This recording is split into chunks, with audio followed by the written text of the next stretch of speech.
In our last module, we examined assessment. In this module, we'll look at prioritization, or what I call the art of psychological triage. Now, just by definition, you'll remember the word triage is a French derivation. It means to pick, select, or create a hierarchy. And that's what we must do based on the knowledge we have gained in assessment. You've heard a story. You've heard an event described. You've heard personal reactions to that event. Now, we must decide for whom immediate care is most warranted. We must create a hierarchy of needs and respond to those needs. Prioritization is really an extension of assessment, which represents the application of basic triage principles. Attention is focused upon those people and those needs which require emergent care. Emphasis is placed upon assisting basic functional capacity. That is, can the person in crisis actually do what they need to do? Now, what you may find surprising is prior to 1999, there was virtually nothing written on psychological triaging in the wake of disaster. I guess that's good news and bad news. The good news is it's a field ripe for inquiry and advancement. Bad news is we were probably making a lot of mistakes along the way. We're learning as we go.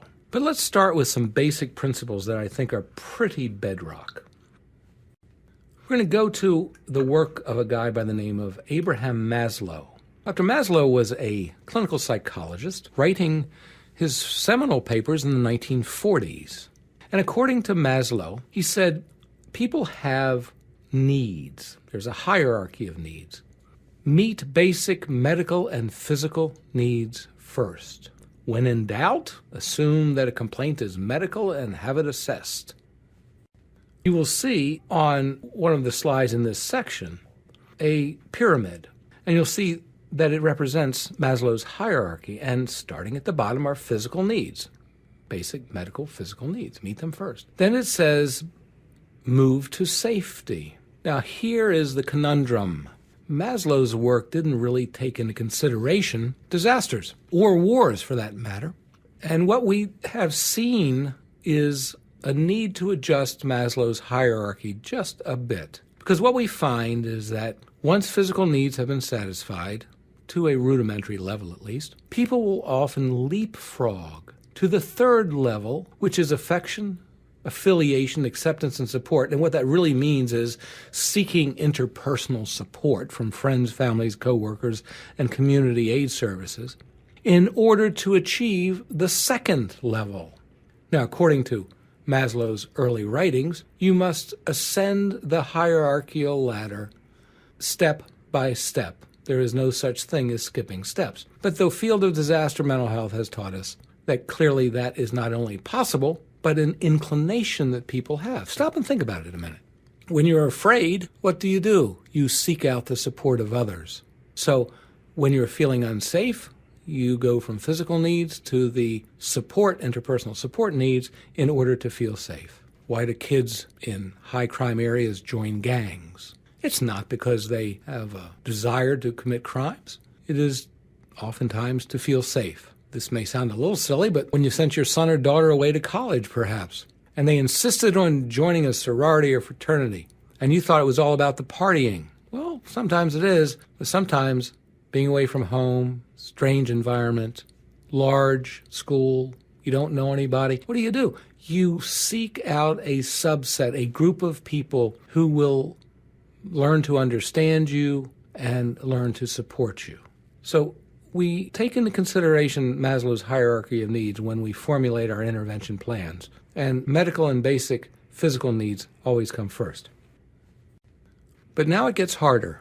There are two approaches to triaging once we have met basic medical and physical needs. One we'll refer to as evidence-based.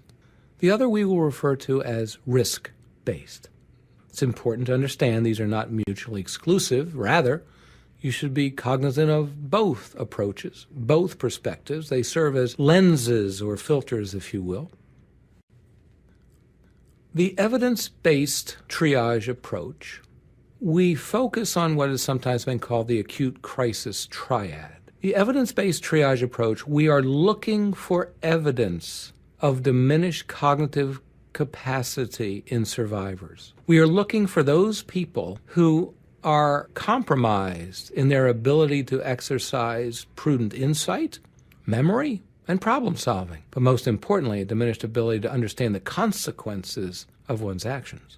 As another prong to the crisis triad, we are observing survivors, we are listening to third-party reports of survivors who have an impulsive urge to act in a self-defeating or self-injurious manner.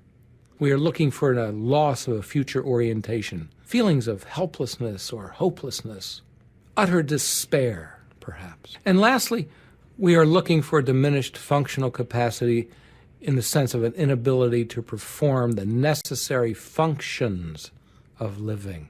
Self-care, caring for others, working, perhaps, personal hygiene. All of these things must be taken into consideration within the context of the logistics of the disaster site itself. So just because someone is having difficulty with personal hygiene doesn't mean that they are necessarily compromised from a psychological standpoint. It may simply mean that such resources are just minimally available. So this is where, again, we ask questions to put things in context. So to review, the evidence-based triage system is a system that is predicated on your observation of people who exhibit evidence of dysfunction. And as we examined in the previous module, evidence of dysfunction is usually a cue for us to take a very direct and active role of intervention. However, there's a second approach to triage as well, and that's called risk-based. The risk-based triage approach, we rely on the 3 Ds, we call it, for subacute concern. Death, dislocation, and disabling impact. What does that mean? Here, we are learning from the survivor what risk factors they have encountered that increase their risk of psychological distress, disability, and impairment. Could be acute or could be subacute. Could be days later, weeks later, even months later. We ask the question, did the person see human remains? Why? Because we know that people that saw human remains who are unfamiliar with seeing human remains, those images are often seared into their memory and serve as a diathesis, a vulnerability for weeks, months, years, perhaps an entire lifetime. Did the person think he or she was going to die? We know that some people will say, and I thought I was going to die. But nah, they didn't really think that. That's just something they said. The person that says to you, and I thought I was going to die, is the person who looks at you or looks through you, their pupils dilate, and you have a sense that, no, this is different. They really thought they were going to die. Sometimes they will say things like, and my life literally flashed before my eyes. Those types of experiences one never forgets. You move past them, certainly, but you never forget them. The second D, dislocation, is the person separated from family and loved ones. We've been emphasizing the importance of interpersonal support. This person is dislocated from such support. Does the person have a place to stay? Did they lose their home? Oftentimes a house is more than a house. It's a home. Disabling impact is our third D.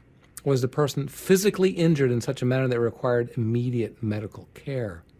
Did the person experience what's called peri-traumatic dissociation? The prefix peri, you will remember, means around. So did the person experience dissociation, feeling they were floating out of their body, feeling disconnected from their body perhaps, in close proximity to the traumatic event itself? Parenthetically, risk-based triage should never be used in the absence of evidence-based triage to formulate your triage plan or approach. With regard to triaging, the key is recognizing and prioritizing dysfunctional inclinations and behaviors. Let's not lose sight of what assessment and triage are all about. To summarize, assessment is our ability to listen to, observe the impact that some untoward event has had on a person or group of people. This is not done in a vacuum. It's done for a purpose. The assessment is done in order to decide how best to help survivors recover from adversity. I made the point earlier that intervention is predicated on the story, on your assessment, if you will.